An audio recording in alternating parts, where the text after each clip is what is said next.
I'd say a tangible result or lasting change that was experienced is human resources is consulted much more on big company decisions, not just the quote people topics or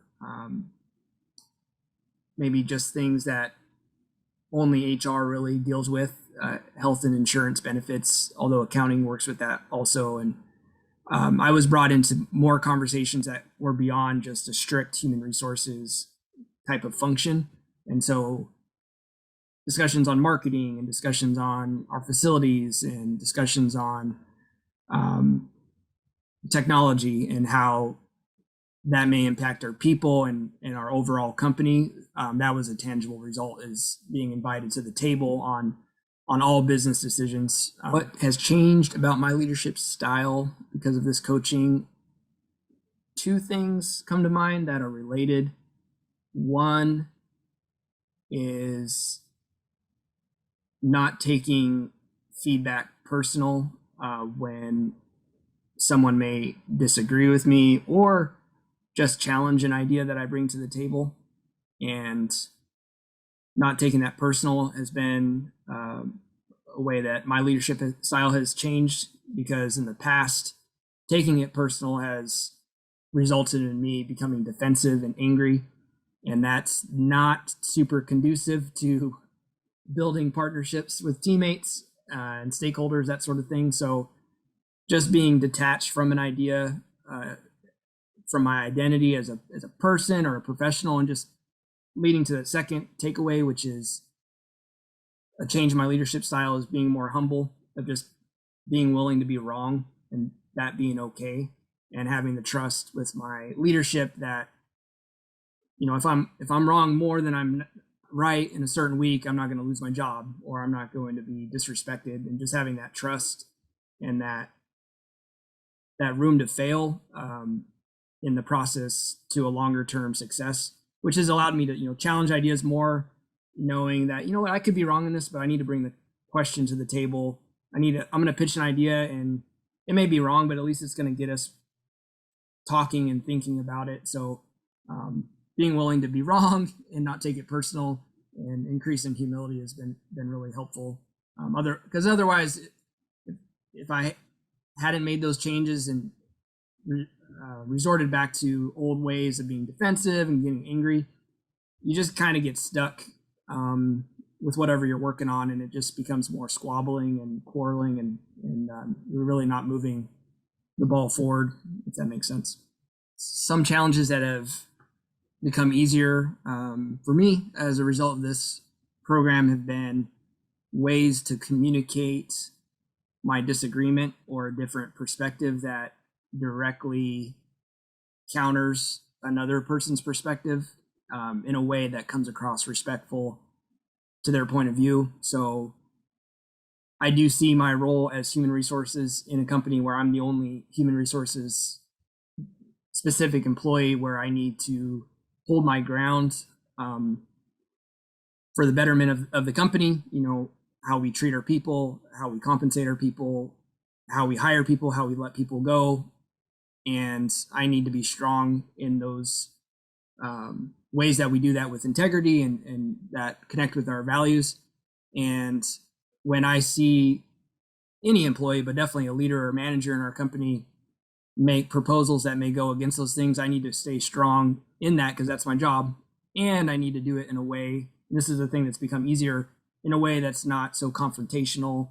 I don't need to come across super aggressive or you against me kind of mindset, where I would have probably done that in the past. It's more easier now. It's not great grammar, but it's easier now because it's more of a partnership, not taking it personal. We're both on the same team, working toward the same goal. I just have a different way of looking at things, and these are the reasons why, and that's become easier over time.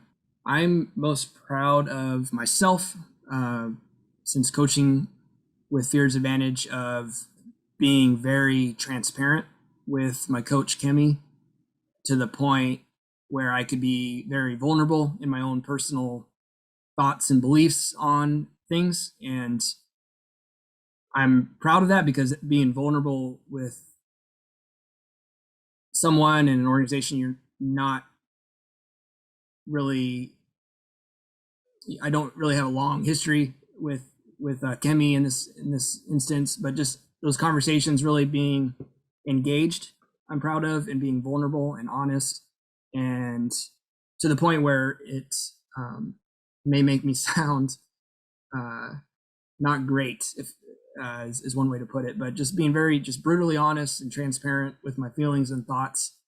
um, I'm proud of that because I think that allowed us to get good work done, um, instead of sugarcoating things or avoiding the elephant in the room, as the saying goes. What surprised me the most about coaching with fears was early on the focus on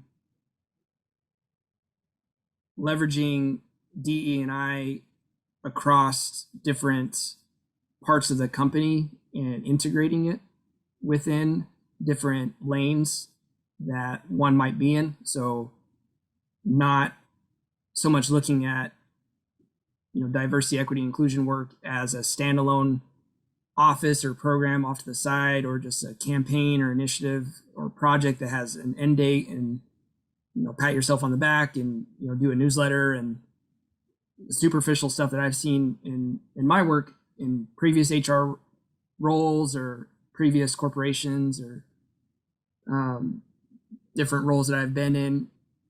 It surprised me how much it was focused on integrating it and moving the needle and investing in long-term progress, and not just putting up a sign, as it were, of just superficial change and checking the box type of activities that I've seen done in the past as a reactive measure that some companies and organizations have done, in a rushed kind of approach to try to say that diversity, equity, and inclusion is important and that we're doing something about it.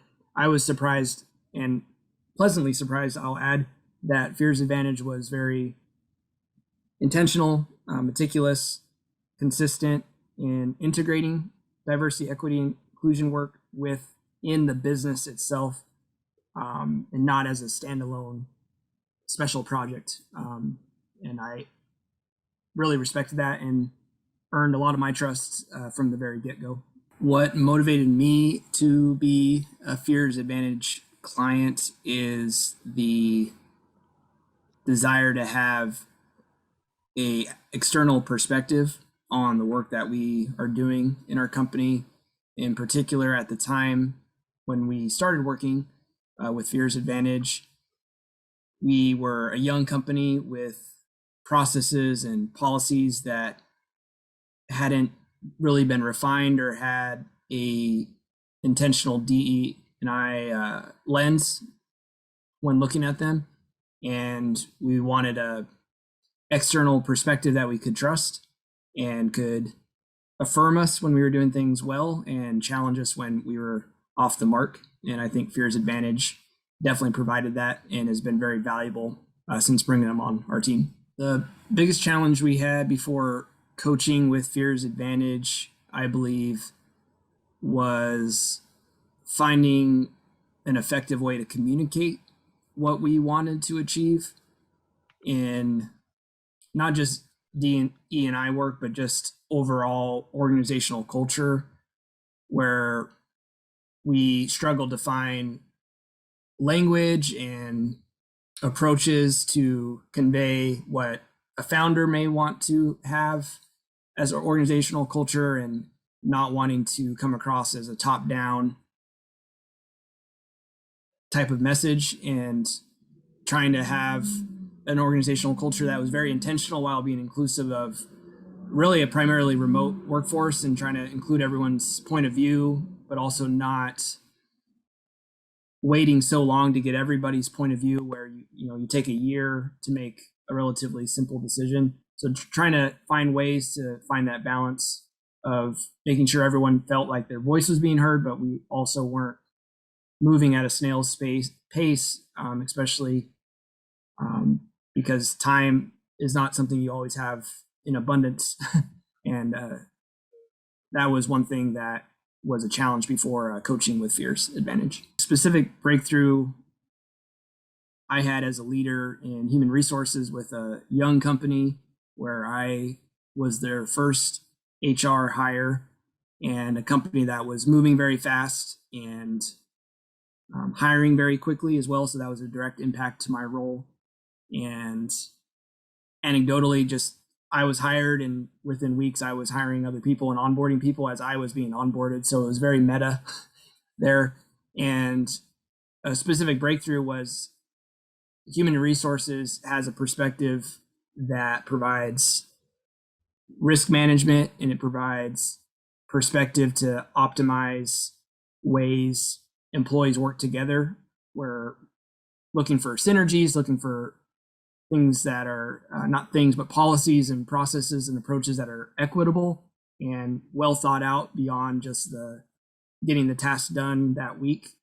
And a breakthrough for me was actually having my voice heard at the C-level, executive level discussions where I was influencing decisions. Early on, I had a voice that wasn't as confident or authoritative when it needed to be on certain topics. And so I was seen more as an advisor or somewhere to get a suggestion, which is still valuable, but through coaching, really having that presence to be confident in what I'm competent at was a really big breakthrough that Fears Advantage helped me as a leader in human resources, which ultimately helped the whole company.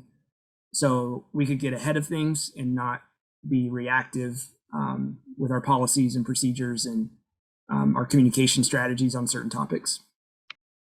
The favorite part working with you all has been working with my coach, Kemi, and having that consistent time on the calendar, knowing that I have a confidant that when I log in, he's on my team and I can get some thoughts off my chest that I really can't get off with anybody else in my company because of my role and just the confidential nature of some of the things that we had to talk about. And that was the favorite part of, this is my coaching slash therapy session almost, and really enjoying it. And yeah, just enjoying those coaching sessions in particular because Kemi, I can speak for firsthand, was interested in me as a person and not just as a client or employee that he was helping. And that came across very clearly and consistently. And so, yeah, it was good to look forward to that every week. And also knowing that there was someone there for accountability, because not every call was rainbows and sunshine. Some calls were moments of challenge of, why do you do things that way? What's kept you from doing the thing that you said you were going to do? And those are beneficial conversations. So I enjoy getting better. So that was one of my favorite parts as well.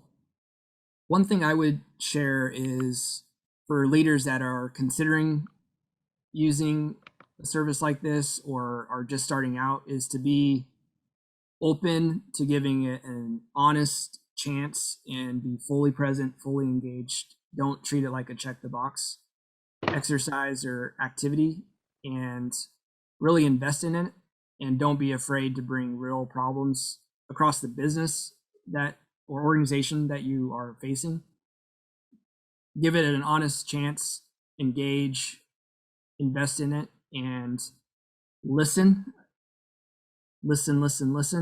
and don't be afraid to ask questions that may make you look ignorant or stupid or fill in the blank of a negative term, because the coach is there to listen as well and to make you better and give you honest feedback.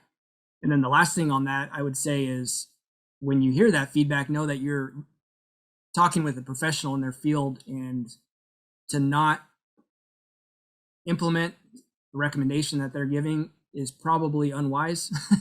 And you should think twice if they're giving you an honest recommendation and you don't do it, to understand why you're not doing something an expert's telling you to do, and how that might be a waste of your time if you don't even plan to use the thing that you're paying a coach to give you feedback on.